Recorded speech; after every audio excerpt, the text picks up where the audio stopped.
They completely lied to you about Turo passive income. And I don't mean they exaggerated a little bit. I mean the entire pitch. You buy a car, you list it, you sit back and collect checks while it pays for itself. That pitch is sold by people who make their money selling you the pitch and not from the cars. Here's the thing. I'm not some guy who's just watched a few videos and has some opinions. I built a car rental company that was doing $150,000 months with 60 cars before I exited. And I'm currently rebuilding another car rental company where we're already hitting $20,000 months. I've had cars on the platform. I've had cars off the platform. I've had cars in impound lots. I've had cars sitting in body shops at the mechanic for months while claims crawl through the system. I've seen what this business actually pays, and I've seen what it actually costs. And the costs are the part that nobody films, because the guy showing you his Turo dashboard with $20,000 in bookings, that's not his profit. That's the top of a funnel that leaks at every single level. And by the end of this video, you're going to see exactly where every single dollar goes, the fees, the maintenance, the depreciation, and all of it with real numbers. And there's one cost in there that's bigger than the fees and the repairs combined, and almost nobody talks about it because you cannot see it on a dashboard, but we will get to that one. However, I do want to be straight with you, because this is not a Turo is a scam, stay away video. You can make very, very good money on Turo. There's a lot of people making a lot of money in car rentals right now, just like I did, just like I'm doing again. And the difference between the ones that are bleeding out and the ones that are profiting has nothing to do with the car that they bought or the city that they're in. It comes down to one gap, and once you see it, you can't unsee it. So let's start where the lies start, which is the numbers on the screen. So let's talk about the $20,000 dashboard that you see. That number is gross bookings. It's revenue, not income. First, right off of the top of that, if you're on Turo and you're doing $20,000 a month, $2,000 of that is going straight to Turo, because that's based on a protection plan. Now, there are 3 different protection plans and their percentages are gonna vary. Losing $2,000 on $20,000 is if you have the least protection plan possible, right? So anything more than that, you're going to be giving Turo an even higher cut, all the way past 30% of your earnings. And that's a pretty significant number when we're talking car rentals, because there's a lot of expenses involved. Me, personally, I use the 90-10 plan, which I believe is now called the higher earnings plan, because I've done the math over time. And for me, that's what suits me the most if you know how to navigate Turo correctly. But at the end of the day, if you're doing $240,000 a year based on the $20,000 a month, you're giving Turo $24,000 per year just from their platform fees before anything else even happens. So the plans that let you keep more of the bookings expose you to a bigger deductible when something does go wrong. So hosts that choose the high earning plan are really choosing to mostly self-insure. A lot of people say, oh, don't finance cars, get cash cars. Well, if you get a $5,000, $6,000 cash car and the car gets totaled, half of that is going to the deductible, right? And so most of the people don't even realize that until their first significant incident. So whatever cut you choose, that's the cut that you agree to when you sign up for the platform. The next costs are the ones you didn't agree to. The renters create these for you. So here are some of the costs that renters hand to you. There's a lot of small bleed items when it comes to car rentals that you're not accounting for when you get into the business, right? You have to clean the car between every trip. You're either doing this yourself, which is gonna cost you time, or at scale, you're gonna have to pay employees to do this for you. There's gonna be smoking incidents that don't get covered, which require extra cleaning, big messes that require extra cleaning, and sometimes you're not getting paid on these claims, especially if you lack the documentation. Then there's fuel and charging disputes, tolls, tickets that show up weeks later, late returns that completely wreck the next booking. You could lose a 3-week booking because someone returned the car late or didn't return it at all, and it takes you a couple of days to get it back. So each one is individually small, and that's exactly why nobody films or talks about it. But per trip, these stack up heavy, per car, per month. So as you're scaling, you have to expect these to happen more and more frequently. Let's say you're doing $20,000 a month with 15 cars, you're probably gonna have to pay some labor. So if you're paying by the hour, it's gonna cost you $10 to $15 an hour per turnaround per vehicle. So if you're turning around 15 cars and you're doing it 6 times a month for each vehicle, for example, that starts to add up pretty fast. So in labor alone, we're talking around $1,400 a month if you're paying $15 an hour. Now, of course, you can do these tasks yourself, but when you get to a certain point, you just can't do it anymore. And let's be real, it's a low leverage task. And at 15 cars, it becomes pretty much a full-time job. Then you also have to account for the car wash. Some of these car wash subscriptions are $25. So if you're doing $25 times 15 cars, that's if you're going to a subscription car wash and you have to pay someone to take it there. Those costs are gonna add up pretty quickly. So now you're down $2,000 a month on the highest earning plan from Turo, and you're maybe down close to another $2,000 a month just in getting the cars prepared. And then we have the reality of reimbursements. Yes, you can claim some of these, if not most of these, back through the platform, but let's talk about the friction. There's a big friction when it comes to documentation, and a lot of hosts, when they're starting, they miss crucial documentation to where they're not getting reimbursed for their claims. And if you don't have proper documentation for something like an impound or something that's going to cost $500, $1,000, you're going to learn very expensive lessons, and it's going to take you a long time to learn all of those lessons. So there comes a documentation gap, the photos, the waiting around, and sometimes it takes a really long time to get reimbursed for stuff on Turo, especially if you don't understand the process. And then when it comes to Turo, there are some claims that literally are just not worth the fight. And I want to reiterate that this is not a passive business if you haven't already gotten the gist from this video, because every single one of these items, the turnaround, getting cars ready, making sure that your listings are constantly getting booked, which is going to require adjustments in your listings, labor to do documentation, to do photos,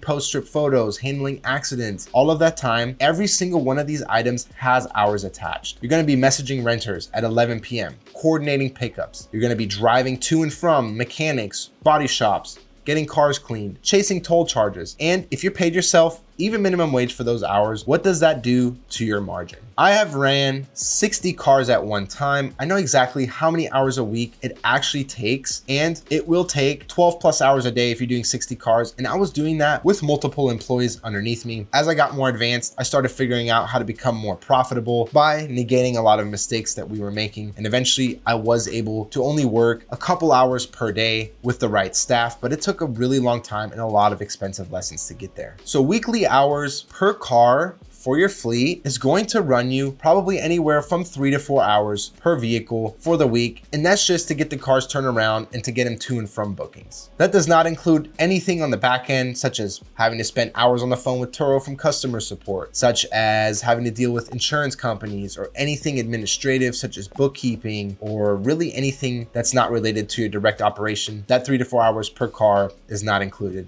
in that estimate. So passive income that requires an operations manager is not passive. It's a job that you bought. But fine, fees, cleaning, maybe you expected that. What you didn't expect is what renting does to the car itself, because a rental mile is not the same as a normal mile. We haven't even gotten into the talks about maintenance. And maintenance at a rental pace is completely different from personal use. Renters drive your car a lot harder than you ever would. There's no mechanical sympathy, hard braking, they hit curbs, they're redlining a cold engine. Every rental mile ages a car much faster than an owner mile. So when we start talking tires, brake pads, rotors, spark plugs, all of that stuff, it starts to add up really quick. So if you're racing to the bottom and you're not meeting your margins and you're just covering expenses, by the time these things for maintenance roll around, you're gonna be in a very, very deep hole, and it's going to happen a lot faster than you might imagine. So just imagine the compounding effect when we talk about high utilization, and if that dashboard number of $20,000 a month still looks good to you. So the better your bookings look, the faster the car is going to eat itself. And most hosts never connect these two things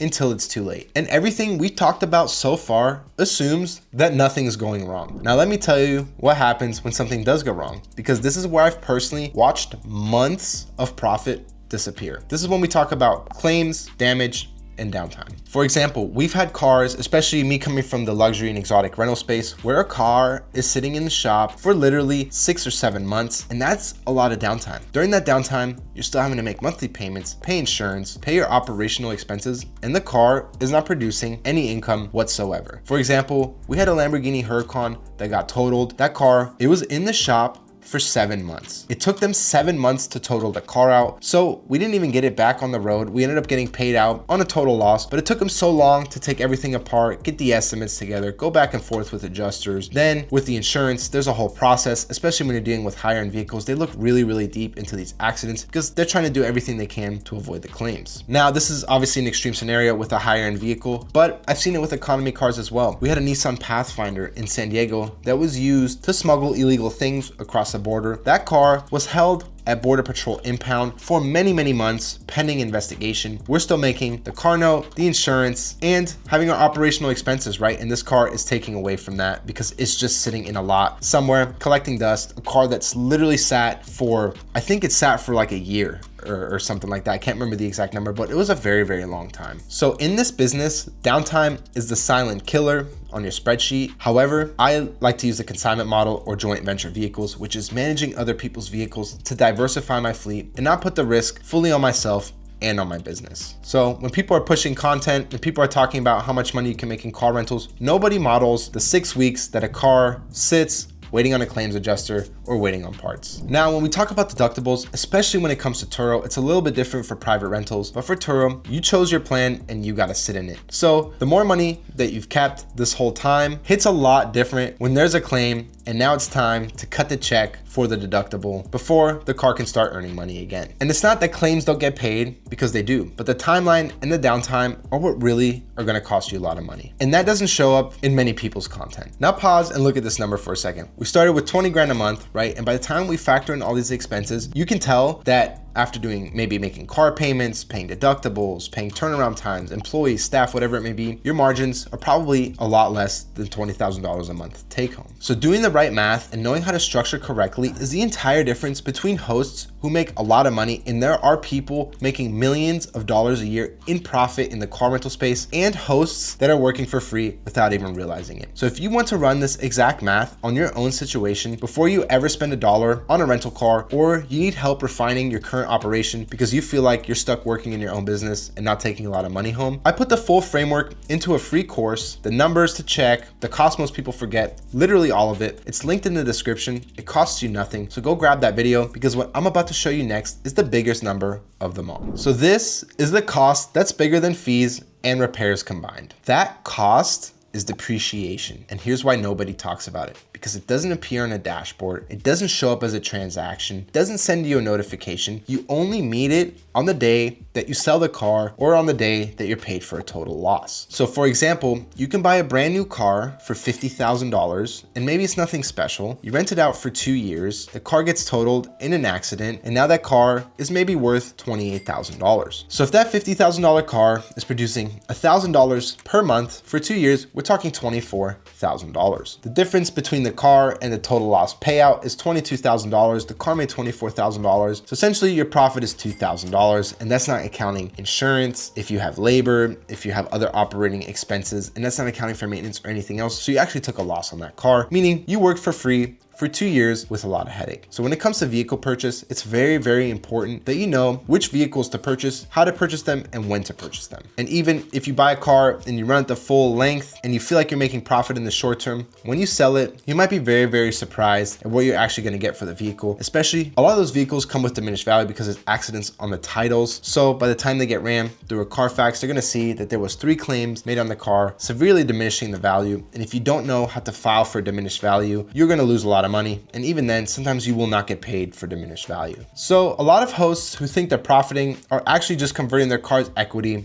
into monthly cash flow and calling it income. They're selling the car back to themselves in installments. So you're probably wondering, if the math is this brutal, why did I do it? And why am I doing it again? Why did I build a fleet of 60 cars? And why am I back up to 15 cars after getting bought out of my previous business? Because of the gap I mentioned at the start. Here's what separates the people that are bleeding out from the people who actually make profit. There are hobbyists and dreamers who buy a car and they hope. And then there are operators who run the numbers before they ever buy a vehicle, and they run it as a true business, not just a listing on a platform. Operators know every single number that I've mentioned in this video before they purchase. They know the acquisition price, projected utilization, maintenance reserves that they need, depreciation curve, true hourly time costs per vehicle, and the deal is decided before the car is bought. They buy the assets that survive the math, the right cars at the right price points, not the car that they personally think is cool or that they think will do well for some reason that has no backing to it. Typically, you want cars that are getting close to the bottom of the depreciation curve, but not at the very, very bottom, because then you're gonna deal with a lot of maintenance issues. So sometimes it's worth paying a little bit more so you don't have to pay a ton of maintenance, as well as having features like Apple CarPlay, or maybe a couple nicer features like leather seats. There are a lot of variables that depend on it, especially when it comes to your area. Also, real operators don't depend on one platform. And this is the big one. A Turo only host is one policy change, one fee increase, one account ban away from literally zero. Operators who build real fleets, they're gonna build direct rental channels alongside the platform so that a platform is just a marketing channel and not the landlord for their whole business. Operators also treat their time as a cost, systems, processes, and eventually people, so the business runs without buying themselves a second job. The business is real, the margins are real, but only on the other side of that gap. The dashboard guys selling you passive income are selling you the hobbyist side and letting you discover the operator side the hard way.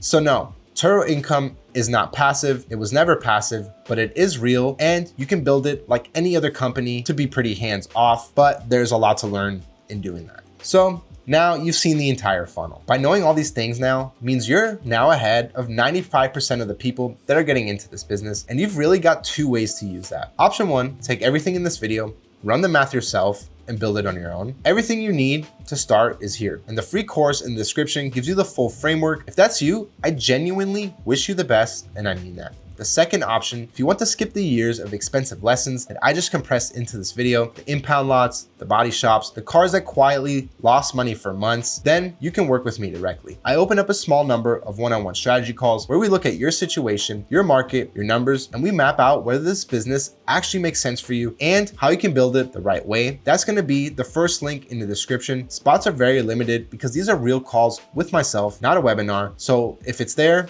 it's available. If you missed it, grab the free course and start there. Either way, run the numbers before you buy the car. That's the whole video in one sentence. Thank you for watching. If you got value out of this, please don't forget to like, subscribe, and comment, and I'll see you in the next video.